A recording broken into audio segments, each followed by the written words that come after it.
Ooh. shoot. Okay. So in chapter 4, it brings us into this new plot where pretty much the main character, she goes on to like stalk Hickory because she sees like Hickory walking around and stuff, like looking to people's rooms too. But then when Hickory goes up to the rooftop though, she's like, stop! Don't do it, don't jump, because she thinks that Hickory might jump off and go to off herself. But then truth, it's like in this moment though, Hickory's not like depressed or anything. She's like, very cheerful and stuff. And so that was kind of like a surprise to me, because well, only because of the fact that since they're at the hospital tends to be like a very depressing place. You usually don't expect people to be also cheerful most of the time too. And especially because when you watch a lot of movies or read a lot of novels with those who are on the rooftops, like on top of hospitals, they tend to like water off themselves. But in this instance though, Hickory's just like, oh no, like I actually wasn't going to like, jump off or anything like that. Like yes, she was on the edge like of the roof, but all she was really doing was ignoring the stars and whatnot.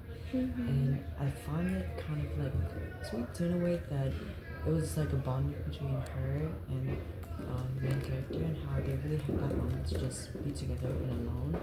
And I know too, at this time, Leo's going through his spine surgery too. Like in the beginning of the chapter, I thought it was really interesting how like Sam is following Hickory, and in a way, like she's admiring her from afar. I also thought that it was really interesting that in the like on the first page or like of chapter 4, she says that what the mirror dares to show off her illness, she claims power over, she ignores it. And I think that's a very big contrast between Hickory and the group of like teens, because all the teens are like obviously going through their own mental like health issues and like you know, barriers that are blocking them from like really getting better. And Hickory is like she seems a little bit tougher and more bare. Like she's handling her issues. Like she's a little bit like she's a bad girl. Like she's. But yeah, I think that when she was on the cliff, it was really interesting. It kind of felt like a comparison, or like there was like a similarity between Hickory and Sam's mysterious like partner in the beginning of the book, especially with the stars. Like when Hickory mentioned the stars,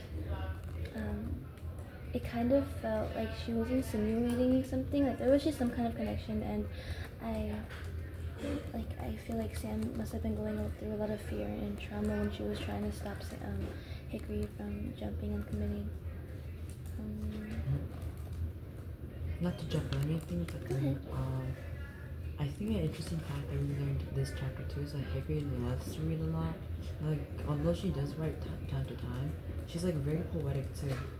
From like the books that she's read. Like if you go on page 60, some of the books that she's read is like Hamlet, Lord of the Flies, Slaughterhouse, Withering. Oh wait, what? Well, technically she didn't read it, but Sam did. Sam read those books, yeah. But then she does like do a lot of reading because Sam did ask her like why would she come like some of Leo's books too. Wait, no, it was her that asked Sam that. And then Sam said that he's carrying it because he just wants to read about his friend's stories and stuff like that. And I think that was like really important too because on page 61 she said, she tells me to her like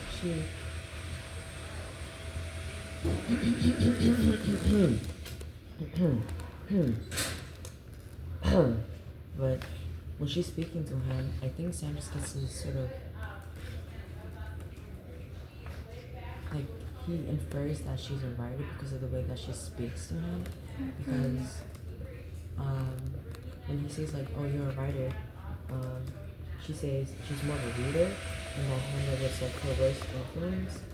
And then Sam would ask her like, "Does reading make her happy?" She's like, "Reading just makes her feel like things. Like reading to her just it's more like a emotional influence on her." And I think I found that to kind of like be a beautiful thing too, in a way. Sort of because she does go on to tell like Sam to like haunt her like not actually haunt her, but like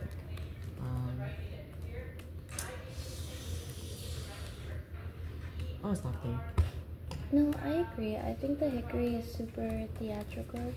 I think it's kind of corny sometimes, but like she's theatrical. Like she speaks like she's out of a movie. Yeah. And I mean, like I feel like that's a really big part of her character. I guess like she knows so much and she reads so much. Like she's a little different, you know. um, yeah, I think it's really like in the middle of the chapter. I think that it's really cool that this is kind of moving on from like the reading stuff or whatever. No, but it's okay. I think it's really cool that like they start including her in the hit list that they've been like organizing for most of the time there. Yeah. It's like usually they keep it from like, oh my gosh, they usually keep it a secret from a lot of people that they don't trust. But seeing how Sam is all up, like isn't so resistant from like telling her. I just have to check. It's like